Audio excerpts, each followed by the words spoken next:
기도의 씨앗에 오신 여러분을 환영합니다. 사순절 기간입니다.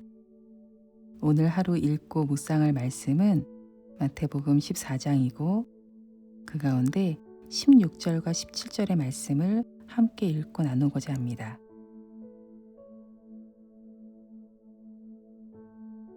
마태복음 14장 16절과 17절의 말씀입니다. 예수께서 이르시되 갈 것 없다.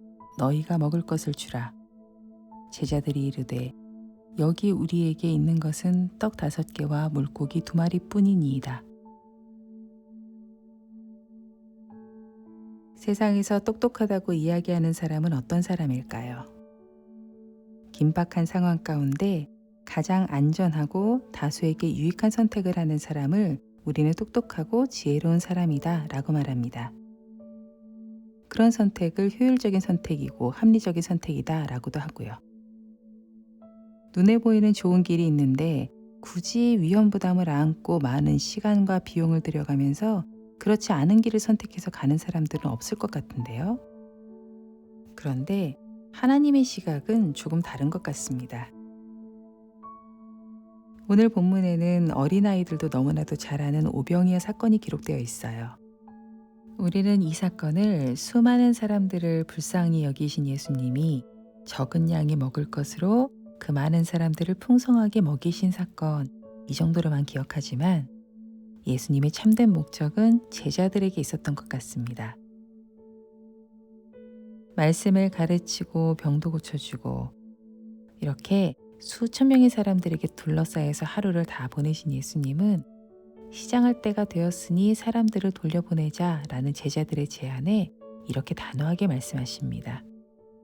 너희가 먹을 것을 줘라. 제자들은 너무나도 상식적이고 합리적인 제안을 했어요. 수천 명을 먹일 방법이 없으니 돌려보내자. 그러나 예수님은 그런 합리적이고 똑똑한 제안이 아닌 다른 것을 기대하셨던 것 같습니다. 합리와 효율이 아닌 믿음으로 생각을 전환시키고자 하신 거예요.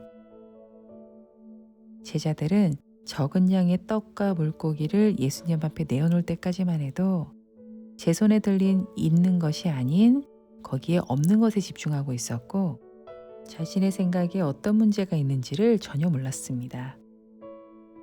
그렇게 이 사건은 제자들에게 믿음의 사건이 되었습니다. 주님이 말씀만 하시면 내 손에서도 믿음의 사건들이 일어나는구나.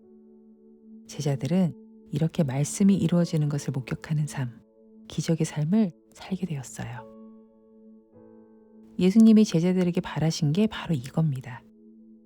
제자란 상식적인 생각을 하는 존재가 아니라 모든 상황 가운데 믿음으로 바라보는 존재다라는 것을 가르쳐주고 싶으셨던 거예요. 이 믿음의 사건은 우리에게도 필요합니다. 우리에게도 이런 시각의 변화가 필요해요. 하나님의 관점으로 본다면 막힌 벽에 길이 보입니다. 일상 가운데 말씀이 이루어짐을 보면서 그 기적을 맛보는 그런 풍성한 삶.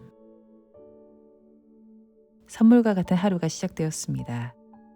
이 날이 바로 그런 날이 되었으면 좋겠습니다.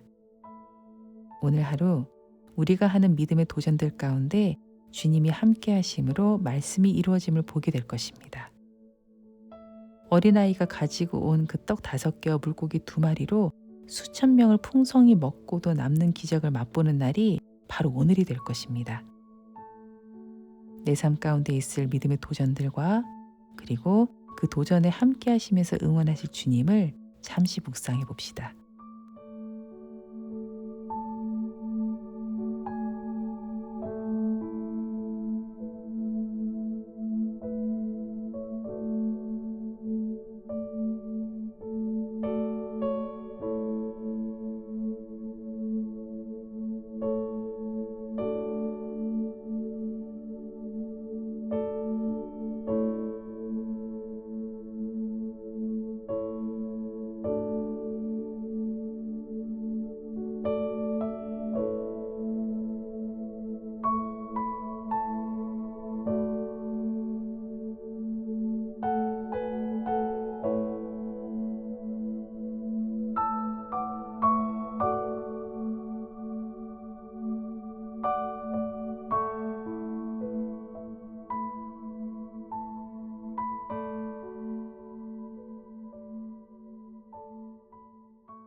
이 시간 기도할 때에 스스로의 인생을 하나님께 올려드리며 기도했으면 좋겠습니다.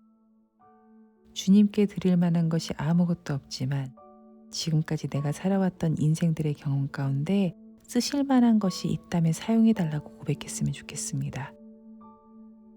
작은 어린아이가 내어놓은 5개의 떡과 2마리의 물고기로 수천 명의 사람들을 먹이신 주님이 이 보잘것없는 나의 인생을 통하여서 풍성하고 귀하고 아름답게 사용하심을 보게 해달라고, 그런 경험들로 인해서 내 시각이 주님의 시각으로 변화되게 해달라고 함께 기도하며 나가겠습니다.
열방을 위해 기도하는 시간입니다.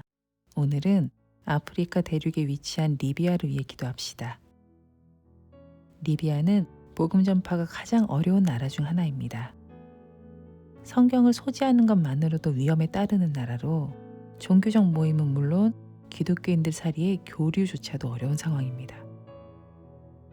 이 황폐한 땅 가운데 복음의 씨앗이 뿌려지고 성령이 강력하게 임하시도록, 박해 가운데 사는 그리스도인들이 믿음을 끝까지 지켜서 말씀 위에 견고히 설 수 있도록, 그리고 복음을 위한 사역자와 선교사들이 세워지고 필요한 자원들이 공급되어서 복음 전파의 길이 열리도록 함께 기도해 주시고, 이어서 성령의 인도하심을 따라서 계속해서 기도의 씨앗을 심어가도록 하겠습니다.